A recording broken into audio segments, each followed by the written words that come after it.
Very quickly on the record. I think you saw that yesterday President Trump rolled out the budget that you had heard all about the week before. I just tell you, it puts us obviously in a strong position with Republican and Democrat support, and that this will give us the foundation for doing the very rebuilding that the Congress has been fully aligned with us on. Frankly, it was simply a matter of how do they find the money. They've now found the money. So we will move forward for a more capable, more lethal, and obviously more ready force as we fill in the readiness gaps that you all have reported on. I won't belabor them right now. It took us a long time to get to this point of readiness, and so we're coming back. We're still a very strong military. You can see that everywhere we're operating, but we want to make certain that the underpinnings are sufficient.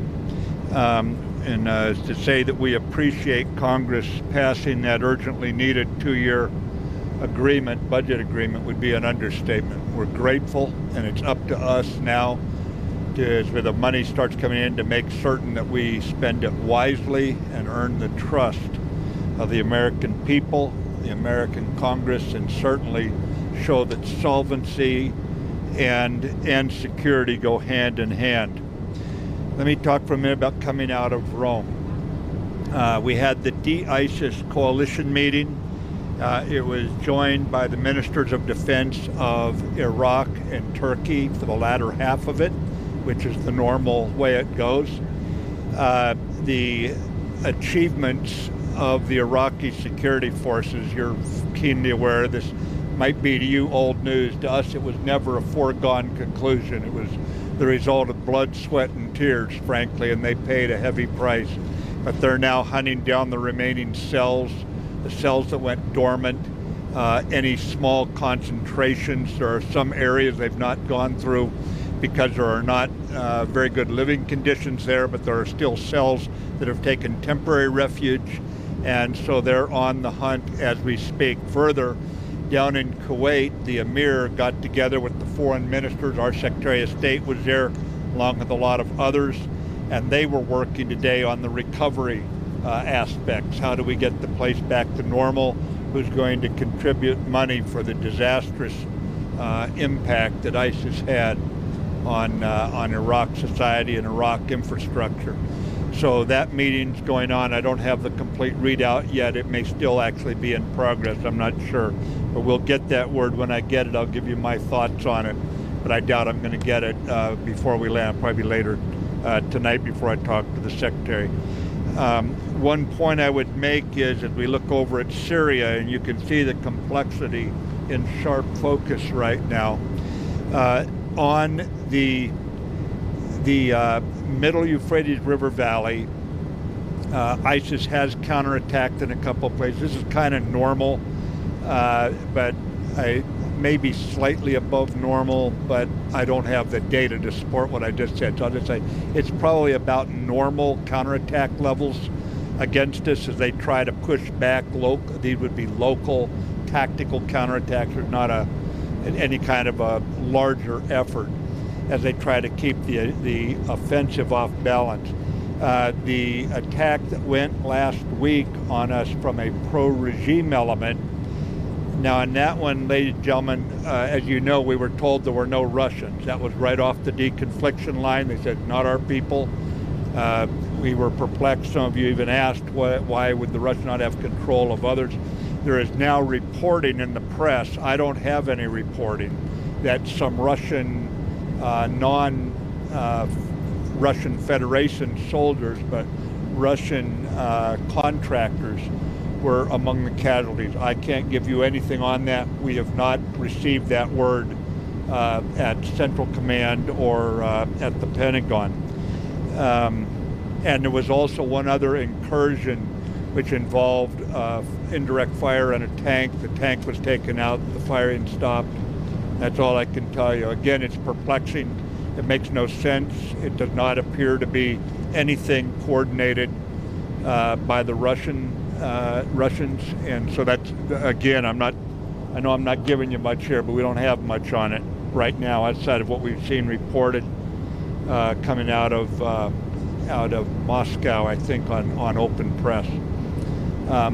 The reason on Afrin, we all spoke with the Turkish Minister of Defense today. He laid out the rationale. We laid out the rationale for working this to a solution that took into account Turkey's legitimate security concerns, and we'll still work it. I will see, obviously, the NATO allies tomorrow, including the Turkish MOD, and I'll meet with him at that time. I did not have. He came. It was the group meeting today in Rome. The point I would make here is that ISIS is not down. We've kept saying that the fight is not over. I've said that now for 2 months. And you just have to recognize the fighting goes on. That's why we want to stay focused on it. And there was that was the strong sense from the nations in Europe, from out in the Pacific, all the ones that are fighting this. That was the clearly stated consensus. This is not over. Not even the caliphate's completely down. Then we have to work the rhetoric and the message of hatred that they put out. We have to work against its ideology. We have to work against its financing. And there's a very strong collaboration. We've now grown to 70 nations and 4 international organizations. So it continues to have more nations come in as they recognize, even if they're not directly threatened, they want the information as they buttress themselves against what can spread. For example, several of the most recent nations are African nations that do not have an ISIS problem yet, and they're wanting to make certain they don't get into one. But the spirit of collaboration very, very strong, and the stick-to-itiveness, I would call it, of the coalition was clearly stated in that meeting there today. I'm on my way to Brussels now for the NATO DEFMINS, the Defense Ministerial, and I'll follow that up by talking at the AFRICOM headquarters in Stuttgart and the European command, the U.S. commands who are stationed there, and we'll go over what their issues are, the usual communication between me and the combatant commanders who work for me. At the DEFMINS, we're going to talk about keeping the alliance fit for its time. That has to do with its command structure, its organization below the command structure, and burden sharing and military mobility, readiness of forces. There's a number of issues that we'll be going over there,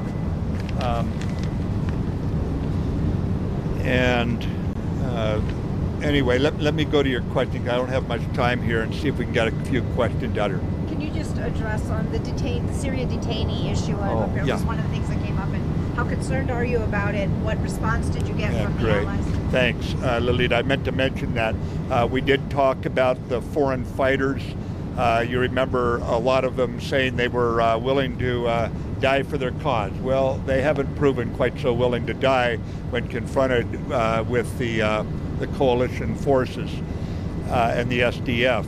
And so we're gathering up hundreds now of detainees.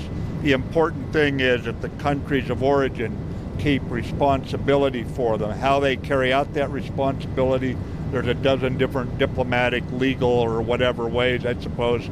But the bottom line is we don't want them going back on the street. We don't want them on the street in Ankara. We don't want them on the street in Tunis, Paris, or Brussels. We don't need them in Kuala Lumpur or New Delhi. We don't need them in Kabul or in Riyadh. My point is, it's an international problem. It needs to be addressed, and we're all engaged on doing that. There is not a one-way forward for all detainees right now. Some nations have specific interests where they want to bring people in. Some nations do not have any detainee there, but they are equally worried. Obviously, these people come home and they have the veneer of civilization off them, and they look at the world very differently after going through the kind of mayhem they've created where they're at. So that was brought up. It was not resolved in a final way. It's being worked. There's a number of things going on, as you know, already. They have some of them being repatriated to certain locations. But right now, we do not have that one fully resolved. Well, what about the U.S.? Pardon? Would the U.S. take some, do you think? Pardon? Would the U.S. be willing to take some? We want to make certain that foreign fighters are taken off the battlefield and they don't show up somewhere else. And I just want to hold with that right now. Yeah. About Turkey, over the past few days, there have been a lot of statements coming out from Turkey about the United States. One of them was accusing the U.S. of leaving pockets of ISIS to prolong the war. President Erdogan's come out with a statement today about the U.S. support for the YPG. In your talks with the Turkish defense minister, did that come up, and sort of how do you respond to these continuing accusations? Yeah, we did discuss Turkey's security concerns and their concerns about our collaboration with the SDF. What was your first question, Idris? Well, there were a lot of accusations over the past few days about the U.S. about bypass. No, we don't bypass ISIS. We have shown, you take a look at the casualty figures that the SDF has taken, that the Iraqi security force has taken, and you look at the casualties on the side of the ISIS, we don't bypass ISIS. Our tactics are tactics of annihilation. Yeah, go ahead. The NATO secretary said today that in the NATO talks they were going to begin planning for the training mission in Iraq. What would you? He like said to that today? Yes. Okay. What would you like to see come out of this? I think that what you're seeing is NATO's clear sense of mission. I have not seen what the Secretary General said, but his clear sense of mission that have stability in the geopolitical heart of the Middle East is in everyone's best interest from the Middle East outward. And the Secretary General is obviously engaged in this effort with the Iraqi government, but I can't say more than that. I've got to at least read his statement. Do you know what the Iraqi government has specifically requested about this training? Yeah, I'll leave that to the Iraqi government to speak to. Yeah, go ahead. Mr. Secretary, on Syria, just given that another attack by pro-regime forces, you mentioned this incident with this tank, the senior Israeli officials say the U.S. has no leverage, no influence in Syria.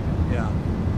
Does the U.S. have influence in Syria? Is these regime attacks showing that they're willing to take the U.S. on? I think if you look at how we're now all trending toward what the U.S. intended long ago, which is the Geneva process to resolve this, I think that is the summation about our influence and our direction. Unlike some nations, we don't try to suppress their options. We try to align along the lines of the UN, and so I think we still have influence. There was one other thing.